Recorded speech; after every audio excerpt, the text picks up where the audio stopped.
खुरुमजरी अखनब ई पाव ताबिरिबा पुमनमकी मफमदा नंगलेना ताराम उक्सरी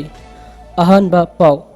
वर्क प्लेस हाइबसी मी अमगी हैसिंगबा हेंगलहनबा अमति वखलदा स्ट्रेस पीदबा मफम ओइगदबनी बीसी वर्क प्लेस हाइबसी मी अमगी तौबंगंबा अमसुंग हैसिंगबा अदु पॉजिटिव ओइना मवोंगदा हेंगतपा अदुगा पुंगनिंगदा वखल स्ट्रेस लेहंदबा मफम ओइगदबनी हाइना नेशनल स्पोर्ट्स यूनिवर्सिटी की officiating vice chancellor officer Usha S नाइटना फोंदोखरे वफम असी नेशनल स्पोर्ट यूनिवर्सिटी की डिपार्टमेंट्स ऑफ स्पोर्ट्स साइकोलॉजी ना सिंधुना चलिबा अक्टोबर था सी सुबना it's time to prioritize mental health in the work place हाइबा थीम दा पांथोकदबा वर्ल्ड मेंटल हेल्थ मन पांथोकदबा थौरमदा फोंदोखिबनी मखा थाथरपा पाउदा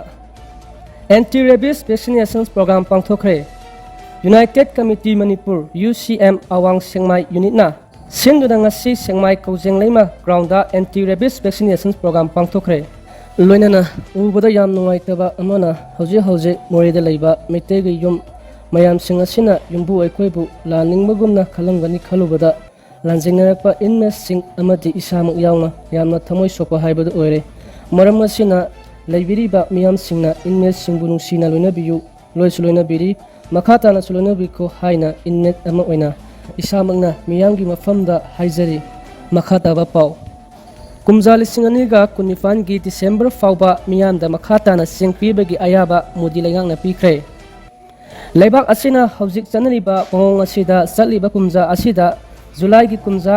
लिसिंग अनिगा कुनिफानगी डिसेंबर फावबा प्रधानमंत्री गरीब कल्याण योजना PMGKAY अमसुंग अतोपा याइफा थौरांगी स्कीम सिंगी मखादा मियामदा सेंग मखाताना पीबदा प्राइम मिनिस्टर नरेंद्र मोदी ना लुसिंगबा लेंगांगना अयाबा पीख्रे अतोपा पाव अमना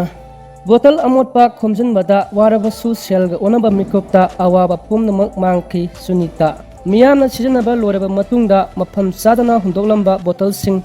Khomjinbada Onnabada Warabasu Selga Onnaba Mitkupta Awaba Pumba Mangkhi हाइना women's developments committee Hairok part 2 Maning Leikai की सेक्रेटरी सुनीता निंगथौजमना फोंदोरकली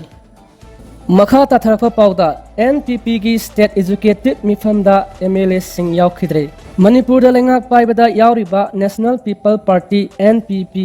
मनुंगी मुक्नबा हेंगलकले ngasi पांथोकिबा स्टेट एजुकेटिव मिफमदा पार्टी की MLA सिंग अमत सरुक याखिद्रे अक्टोबर 5 दा पांथोकदबा नेशनल एजुकेटिव मीटिंग याइथोखिबगी मरम नेशनल प्रेसिडेंटना खंगहनबा तक्सिनबा वरेप लौख्रे लोसलकपा पाउदा अरामबाई तेंगोल यूनिट 38 ना मियामदा खंगहनजबा अरामबाई तेंगोल यूनिट 38 ना कोनबा एरियादा यांगथांग लेरेमगी बोरगा मरी लेनना लाइगी ओइबा थौरम नतना अतोपा अमत मरी लेनदना निसा ससिनरगा कारण तौरंबा अमदी नुपी अंगांगदा लोइनरका येंगबा नुंगाइतबा मवोंगदा तौबिदनबा अमदी लेबिदनबा हाइना अरामबाई तेंगोल यूनिट 38 की माइकैदगी खंगहनजरी अमदी पब्लिकना येंगबदा नुंगाइतबा थबक थौरमसिंग चत्थबिदनबसु हाइजरी करिगुंबा एकोइना हाइजरीबा असिदा थवोइ सितबगी मवोंगुम तौबिरंबा थोलबदी मदुदा थोलकपा अफफत्तगी दायित्व पुमनमक इसा इसाना लौजगदबनी हाइना सुमना फोंदोकली।